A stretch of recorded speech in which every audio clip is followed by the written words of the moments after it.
As I already mentioned, we had meetings. Ne vazhdojmë që të mbështesim fuqimisht Shqipërinë në rrugtimin e saj në integrimin evropian dhe njohim rezultatet e forta, dëshmi e së cilës është edhe hapja e të gjithë grup kapitujve të negociatave si një arritje e fortë. Nuk ka vend për vetkënaqësi.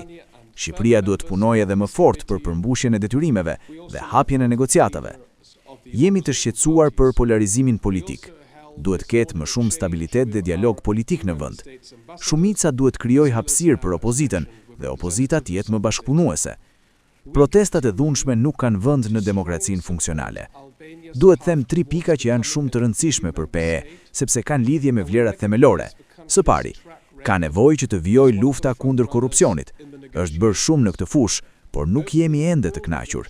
Nevojitet implementimi plot i legjislacionit, plotësim e staf të strukturave të drejtësisë, të mos ketë ndërhyrje politike dhe politikanët të japin shembullin.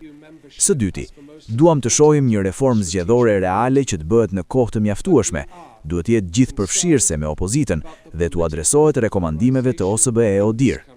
Së treti, duam të shohim përpjekje të forta për të mbrojtur lirinë e shprehjes dhe pluralizmin mediatik.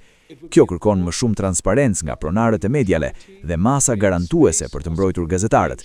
Nuk jam në pozicion të komentoj raste individuale në detaje, por do të them se çështja që përfshin zëvendës kryeministren Balluku është test kritik për Shqipërinë në luftën e saj kundër korrupsionit.